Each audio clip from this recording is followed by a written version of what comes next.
নমস্কার, এইচপি সংসার নতুন একটি ব্লগে আপনাদের স্বাগত জানাই। আবার চলে আসলাম নতুন একটি ব্লগ নিয়ে। ছেলে মেয়ে দুজনেই বেরিয়ে গেছে, আর ওদেরকে আজকে রান্না করে দিয়েছি ডিমের তরকারি আর ভাত। এদিকে মা 11টা বাজে, 11:15, মা স্নান করে টিফিন খেয়ে ঘুমাচ্ছে। আর ওইদিকে আমি মাছের জন্য একবার রাস্তা দিয়ে ঘুরে এসেছি, আবার যাব মাছের জন্যে। তো সকালে একটা মাছওয়ালা দাদা ঘুরে গেছে, ওনার কাছে মাছ আমার খুব একটা পছন্দ হয়নি। তো মেয়ে ফোন করে বললো এই দাদাটার কথা, এই দাদা দাঁড়িয়ে ছিল মাছ নিয়ে। তো আমি এসে এবার মাছটা ওনার থেকে নিয়ে নিলাম। আজকে নিলাম রুই মাছ। কি তেল কাটা কিসের? ও আচ্ছা, না আসলে ভেটকিটা পুরনো হয়ে গেলে খাওয়া যায় না, বুঝলে, তাই না? ও তেল ওটা পুরনো হলে শরীর খারাপ করে, সত্যি সত্যি তাই। আর এই ভেটকি কাঁটা কাঁটা তো টাটকা খেতে হয়। হ্যাঁ ঠিক বলো, তুমি সেদিনকে নিয়ে এসেছিলে, ওটা খুব ভালো ছিল, কিন্তু দারুণ ছিল। ওই ওরকম টাটকা হলে আমাদেরকে ফোন করে বলবে। তারপরের দিন খেয়েছি, হ্যাঁ ভালো লাগবে। আর আমি যদি জানতাম আমি আর একটু বেশি করে নিতাম, কারণ হচ্ছে আমি আবার পাঠিয়েছি আরেকজনকে, একটা বাচ্চাকে। ও এবার ওইটা আমি জানতাম না যে ওকে পাঠাতে হবে, মানে ও মানে জিনিসটা শুনেছে, তাকেও পাঠিয়েছি। এই জন্য আমাদের একটু অসুবিধা, একটু বেশি করে নিলে ভালো হতো। এমনিতে আমাদের ভেটকি মাছের কাঁটাটা লাগে যখন আমরা নিই, আর একটু বেশি, আর আরেকটা কাঁটা নিলে ভালো হতো, তো তাদেরকে আরেকটু পাঠাতে পারতাম। এটাই হচ্ছে কথা। কাঁটাটা ভালো ছিল, খুব টাটকা ছিল। ওই টাটকা কাঁটা আসলে আমি হ্যাঁ হ্যাঁ, আমার মেয়েকে, হ্যাঁ হ্যাঁ হ্যাঁ, ফোন করে আরেকদিন নিয়ে ওদেরকে পাঠিয়ে দেবো, ব্যাস আমার ঝামেলা শেষ। যাকে একটু দেবে জিনিস, একটু ভালো করে না দিলে না হয় না, হ্যাঁ খুব খারাপ লাগে। এটা না তুমি রিং করো, এটা রিং, দাদা ভাই একটু রিং করো, মানে যে কটা বেরোয় এখান থেকে, দেখো একটা না দুটো রিং বেরোবে, না না এখান থেকে দুটো মনে রিং বার করে দাও। খুব মোটা করো না, হ্যাঁ আর খুব আবার পাতলা করবে না, মিডিয়াম সাইজ, দুটো রিং বার করে দিলেই হবে। হবে না, না দুটো অনেক বড়, একটাই থাক, একটাই থাক, একটাই থাক। এবার পেটি বার করে দাও। এই রিংটা হলে আমাদের বাড়ি ভালো খায় সবাই, মানে খেতে সবাই পছন্দ করে আর কি। আর এই দাগাগুলো আমার ভাগে পড়বে, আর আমার এই রকি আছে, রকির ভাগে পড়বে, তোমার দাদা ভাইয়ের ভাগে পড়বে, এটাই। এই দাদাভাইটা আবার ভালো ভালো মাছ আনে। আজকে যে রুই মাছটা নিয়ে এসছে একটাই বেঁচে ছিল গোটা, ওইটা আমি নিয়ে নিচ্ছি। আর একটা লেজা আর মাথা পড়েছিল, সেটা আর আমি নিইনি। আর কোনো মাছ আজকে আনিনি, তার আগেই ফুরিয়ে গেছে, এখানে আস্তে আস্তে ফুরিয়ে গেছে। তো না না, একটু যেরকম 3 পিস নর্মাল পিস হয়, নর্মাল পিস করো। বেশি মোটা আবার না বেশি মোটাও ভেতরে ইয়ে থেকে যায়, ভাত বাদানি থেকে যায়।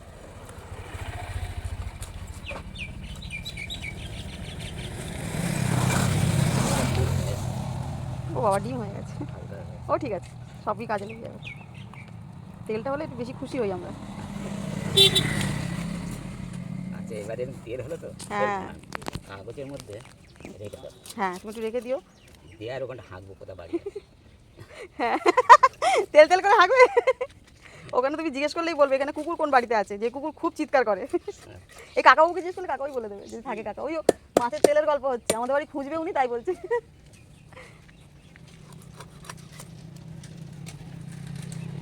হ্যাঁ একটু বড় পিসি রাখো।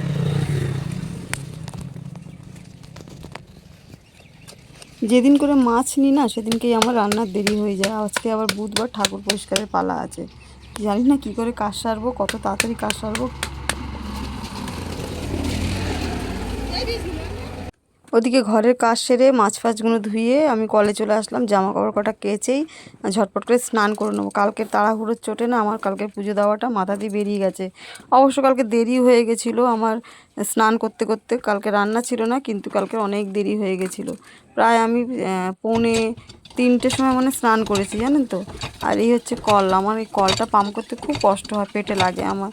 তো কিছু করার নেই, ঝটপট করে জামা কাপড়টা কেচে নিয়ে স্নান করে রান্নার দিকে যাই। এমনিতে দেখে আসলেন বাড়ির থেকে, দেখলাম আমি প্রায় 11টা বেজে গেছে। কিছুক্ষণ আগেই মাকে পাউরুটি সেঁকে দিয়ে আসলাম। উনি খাচ্ছে, আবার মানে খেয়েছে, খেয়ে এখনও প্রায় আধ ঘন্টাও হয়নি, বলছে যে আমার খিদে পাচ্ছে খিদে পাচ্ছে। ওনার জন্য বিশেষ করে আরও তাড়াতাড়ি করে রান্নাটা সারতে হবে আমার।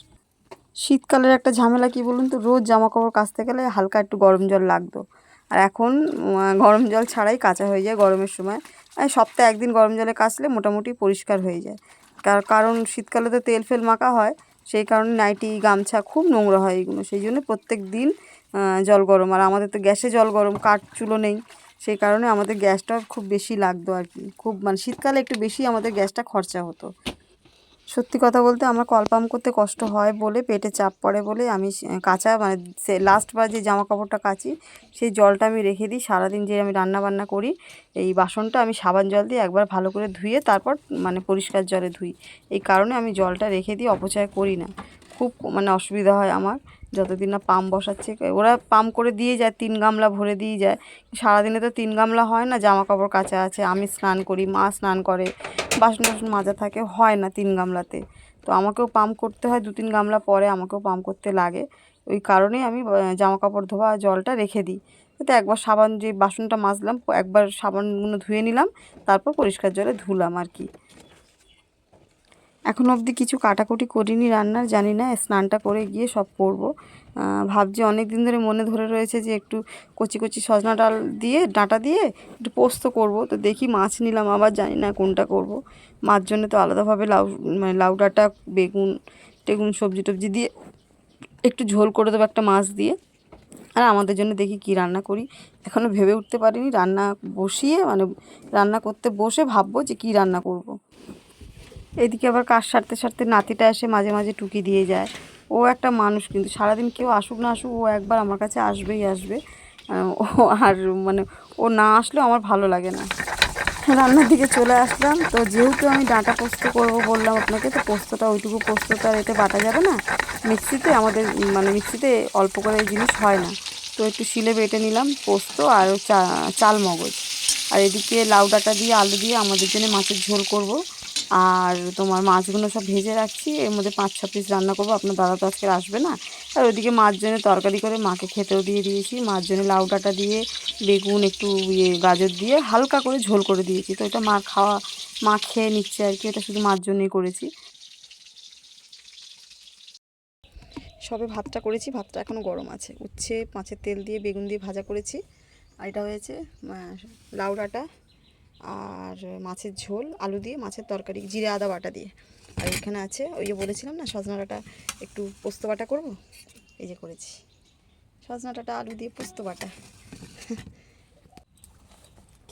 খেতে বসে গেছি, খুব জোর খিদে পাচ্ছে। আজকে বলছি না টিফিন করা হয়নি, হচ্ছে না, একটু অসুবিধা হচ্ছে, সময় পাচ্ছি না, একটু ব্যস্ত হয়ে পড়ছি, মানে আমি সময় দিতে পারছি না। কে কে খাবেন চলে আসুন, একসাথে খাই, বুঝলেন? কে খাবেন চলে আসুন, একসাথে খাই।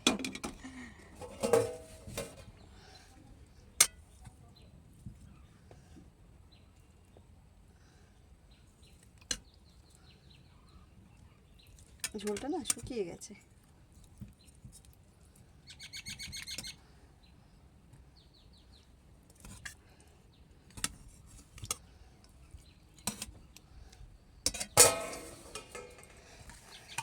চলে আসুন খাই একসাথে।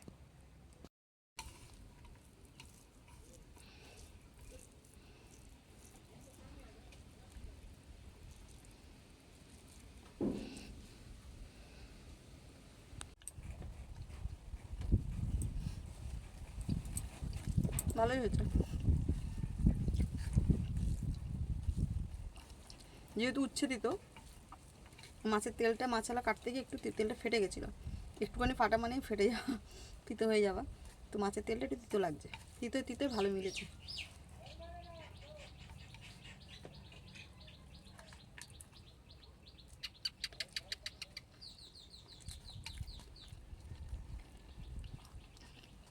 এদিকে জল পিপাসা পাচ্ছে, দিকে খিদে পাচ্ছে।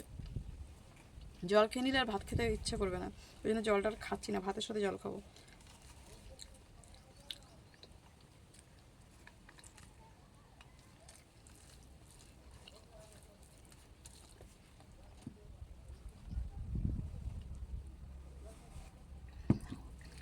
অনেকদিন পর মাছ খেলাম, মানে মাছ আনলাম।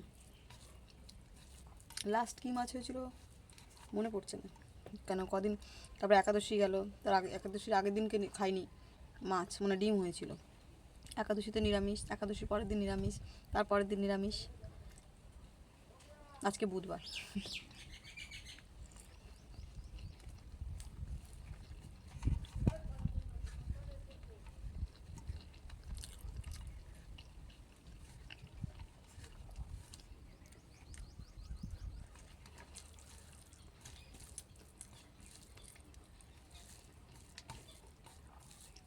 চলে আসুন খাই, খেয়ে নিই, খেয়ে তো আবার এডিটিং করতে যাব।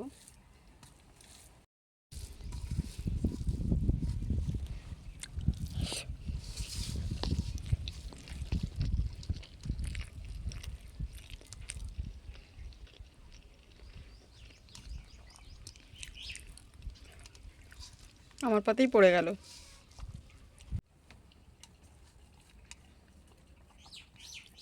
এই দুটো আমার পাতেই পড়ে গেল, আমি না খেয়াল করিনি এটা। আমার ছেলে মেয়ে খেতে খুব ভালোবাসে। তো যাই হোক, ভিডিওটা বেশি বাড়াচ্ছি না, এখানে শেষ করছি। যদি খাবেন তো চলে আসুন। যদি ভালো লেগে থাকে লাইক কমেন্ট শেয়ার করে সাবস্ক্রাইব করে পাশে থাকবেন। আর যদি না ভালো লাগে স্কিপ করে চলে যাবেন, কেমন? আর কমেন্টে লিখে একটু কমেন্টে লিখে যাবেন যে ভালো হয়েছে কি মন্দ হয়েছে, তাহলে আমি আরও ভালো করার চেষ্টা করব। আর সবথেকে গুরুত্বপূর্ণ কথা, সবাই সুস্থ থাকবেন, সাবধানে থাকবেন, ভালো থাকবেন, কেমন? টাটা, আসছি, রাখি। খেয়ে নি, খাবেন তো চলে আসুন। খুব খিদে পাচ্ছে। মাছের তেল দিয়ে আমার মোটামুটি খাওয়া হয়ে গেছে, এবার অন্য তরকারি দিয়ে খাবো, এই শেষ গালিটা। রাখি, টাটা।